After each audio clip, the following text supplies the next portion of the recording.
Rutherford का atomic model हमने पढ़ा था, लेकिन उसमें कुछ सीरियस किस्म के डिफ़ेक्ट्स हैं जो हमें पढ़ने होंगे, और उसके बाद हमें उन डिफ़ेक्ट्स का जो प्रॉब्लम है उसको सॉल्व करने के लिए कोई और जैसे बोहर का एटॉमिक मॉडल है वो पढ़ना पड़ेगा। तो देखते हैं कि रदरफोर्ड के एटॉमिक मॉडल में क्या डिफ़ेक्ट्स थे जिसकी वजह से हमें नए एटॉमिक मॉडल को पढ़ना पड़ेगा। रदरफोर्ड के एटॉमिक मॉडल के मुताबिक इलेक्ट्रॉन जो कि नेगेटिवली चार्ज हैं और वो पॉजिटिवली चार्ज न्यूक्लियस के इर्द गिर्द रिवॉल्व कर रहे होते हैं। तो क्लासिकल फ़िज़िक्स ये सजेस्ट करती है कि अगर एक चार्ज पार्टिकल किसी दूसरे चार्ज पार्टिकल के इर्द गिर्द रिवॉल्व कर रहा है तो उसे उसकी तरफ अट्रैक्ट होना चाहिए, और अट्रैक्ट होते हुए मुसलसल उसके करीब होते जाना चाहिए और एनर्जी कंटिन्यूसली एमिट करनी चाहिए। तो अगर इलेक्ट्रॉन इस तरह न्यूक्लियस की तरफ अट्रैक्ट हो और अपनी एनर्जी रिलीज़ करता जाए तो एक वक्त फिर ऐसा आना चाहिए कि उस इलेक्ट्रॉन को न्यूक्लियस में जाके गिर जाना चाहिए और अपनी एनर्जी मुसलसल लूज़ कर देनी चाहिए, और इस तरह एटम का स्ट्रक्चर जो है वो तो फिर डिस्ट्रॉय हो जाना चाहिए।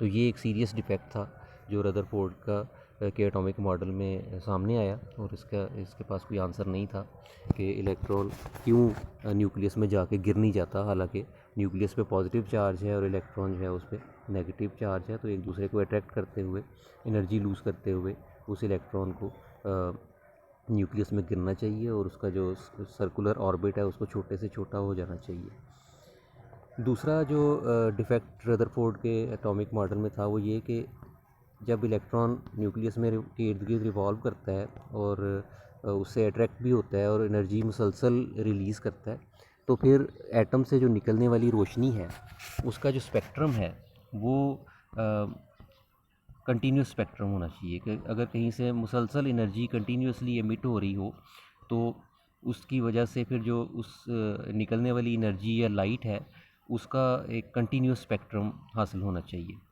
लेकिन जब हम एटम से निकलने वाली रोशनी का स्पेक्ट्रम लेते हैं, ये जिस तरह आपने कोसे कज़ा देखी हुई है या दूसरे कई रोशनियों के आपने स्पेक्ट्रम देखे होंगे, प्रिज्म के ज़रिए भी स्पेक्ट्रम हासिल किया जाता है, तो वो उन स्पेक्ट्रम को जब एनालाइज़ करते हैं तो वो कंटिन्यूस स्पेक्ट्रम नहीं होते, बल्कि एटम से निकलने वाली जितनी भी लाइट्स हैं उनके स्पेक्ट्रम जो हैं वो लाइन स्पेक्ट्रम होते हैं। यानी उसमें ब्राइट लाइंस होती हैं जिसके बीच में डार्क जोन्स होते हैं। तो ये लाइन स्पेक्ट्रम का हासिल होना भी रदरफोर्ड के एटॉमिक मॉडल से मुताबिकत नहीं रखता। कि रदरफोर्ड के एटॉमिक मॉडल के मुताबिक तो इलेक्ट्रॉन को मुसलसल एनर्जी रिलीज़ करनी चाहिए और निकलने वाली जो रोशनी है एनर्जी की फॉर्म में वो उसका कंटिन्यूस स्पेक्ट्रम होना चाहिए, लेकिन एक्चुअली ऐसा नहीं है। एटम से निकलने वाली रोशनी लाइन स्पेक्ट्रम रखती है। तो इसका भी रदरफोर्ड के एटॉमिक मॉडल में ये एक डिफ़ेक्ट के तौर पे इसको समझा जाएगा। तो इन डिफ़ेक्ट्स की वजह से अब हमें आगे चलना पड़ेगा और हम देखेंगे कि बोहर ने कौन सी एटॉमिक थ्योरी पेश की और उसमें ऐसे क्या पॉइंट्स थे जिन्होंने इन डिफ़ेक्ट्स पर काबू पाया। तो ये नील बोहर एक डेनमार्क का साइंटिस्ट था। उसने एक बहुत ज़बरदस्त एटॉमिक थ्योरी पेश की जिसके मुताबिक जो सबसे पहला पॉइंट है वो ये कि the electron in an atom revolves around the nucleus in one of the circular orbit. Each orbit has fixed energy, so each orbit is also called energy level. देखें, ये पहला पॉइंट ही बड़ा ज़बरदस्त है कि बोहर के मुताबिक जो इलेक्ट्रॉन की रेवोल्यूशन है वो न्यूक्लियस के इर्द गिर्द फिक्स एनर्जी रखने वाले ऑर्बिट्स में होती है। यानी आप ये कह सकते हैं कि न्यूक्लियस के इर्द गिर्द ऐसे सर्कुलर ऑर्बिट्स हैं जिनकी अपनी एनर्जी फिक्स होती है। अच्छा, जब एक इलेक्ट्रॉन किसी फिक्स एनर्जी के ऑर्बिट में या एनर्जी लेवल में रिवॉल्व करता है तो सेकंड पॉइंट आप देखें, the energy of the electron in an orbit is proportional to distance from the nucleus.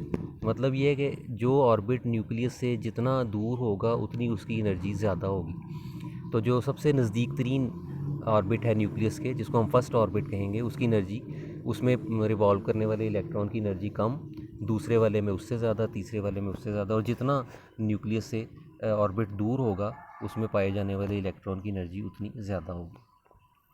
तीसरा पॉइंट ये, the electron revolve only in those orbits for which the angular momentum of the electron is an integral multiple of h/2π।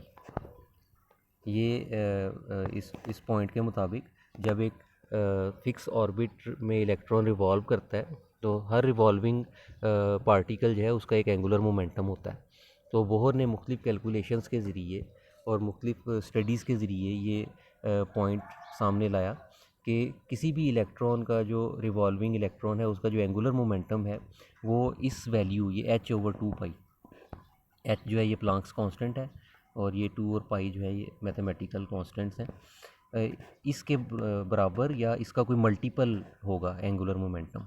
यानी first orbit में अगर कोई electron है तो उसका angular momentum जो है वो 1h/2 पाई होगा।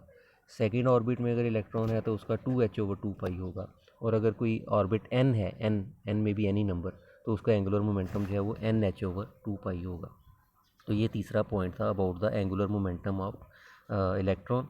यहाँ पर जैसे मैंने बताया कि जो h/2 पाई में h है इसको हम प्लांक्स कांस्टेंट कहते हैं और उसकी वैल्यू जो है वो 6.62 इंटू 10⁻⁻34 जूल सेकेंड होती है।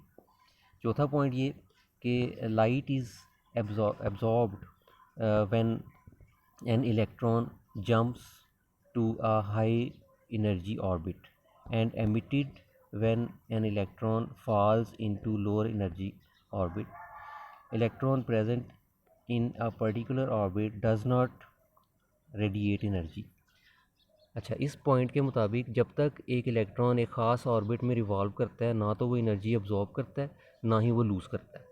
अलबत्ता जब एक इलेक्ट्रॉन किसी लोअर ऑर्बिट से अपर ऑर्बिट में जाता है, यानी अगर वो फर्स्ट करे कि फर्स्ट से सेकंड ऑर्बिट में गया है तो वो एनर्जी अब्जॉर्ब करेगा। और अगर कोई इलेक्ट्रॉन अपर ऑर्बिट से लोअर ऑर्बिट में आता है, मसलन अगर एक इलेक्ट्रॉन सेकंड से फर्स्ट ऑर्बिट में जंप करे तो वो एनर्जी एमिट करेगा। यानी नीचे से ऊपर वाले ऑर्बिट में जाने के लिए इलेक्ट्रॉन एनर्जी एब्जॉर्ब करते हैं और ऊपर से नीचे वाले ऑर्बिट में आते हुए एनर्जी एमिट करते हैं या रिलीज़ करते हैं। और पाँचवें पॉइंट में ये कि जो एनर्जी इलेक्ट्रॉन एमिट लाइट की फॉर्म में एमिट या एब्जॉर्ब करता है वो असल में उन दो ऑर्बिट्स जिनके दरमियान इलेक्ट्रॉन ने जंप किया होता है उनकी एनर्जी डिफरेंस के बराबर होती है। मसलन अगर फ़र्ज़ करें कि ये फार्मूला पहले देखें कि डेल्टा ई जो है ये एनर्जी डिफरेंस है। डेल्टा ये डिफरेंस के लिए यूज़ होता है। डेल्टा ई ये ट्रायंगल से जो बनी हुई है इसको डेल्टा पढ़ते हैं। डेल्टा ई यानी difference of energy equal to E2 minus E1। E2 जो है ये अपर एनर्जी ऑर्बिट या अपर एनर्जी लेवल की एनर्जी है और E1 जो है ये लोअर एनर्जी लेवल या लोअर ऑर्बिट की एनर्जी है। तो इन दोनों जिनके दरमियान इलेक्ट्रॉन ने जंप किया होगा इन ऑर्बिट्स की अगर आप एनर्जीज़ का डिफरेंस निकाल लें तो ये वो एनर्जी होगी जो इलेक्ट्रॉन ने नीचे से ऊपर जाते हुए एब्जॉर्ब की होगी या ऊपर वाले ऑर्बिट से नीचे वाले ऑर्बिट में आते हुए एमिट की होगी। तो ये पांचवा पॉइंट बड़ा इंटरेस्टिंग और इम्पॉर्टेंट है कि किसी भी एटम के इलेक्ट्रॉन जब नीचे से ऊपर या ऊपर से नीचे आते हैं तो वो रोशनी की फॉर्म में, लाइट की फॉर्म में एनर्जी एब्जॉर्ब या एमिट करते हैं और वो एनर्जी किसके बराबर होती है? उन दो ऑर्बिट्स के एनर्जी डिफरेंस के बराबर होती है। तो ये 5 पॉइंट्स हैं बोहर के एटॉमिक मॉडल के, जो कि जिसने बोहर के रदरफोर्ड के जो डिफेक्ट्स थे उन पे काफ़ी हद तक काबू पाया। ये नीचे ज़रा डार्क से शेड में आपको मुख्तलिफ़ ऑर्बिट्स दिखाए गए हैं, एनर्जी लेवल्स, जिनकी जो बुक में आप ज़्यादा बेहतर देख लीजिएगा कि जिसमें एटम के इर्द गिर्द मुख्तलिफ ऑर्बिट्स को E1 E2 इस तरह शो किया गया। तो ये आज का लेक्चर।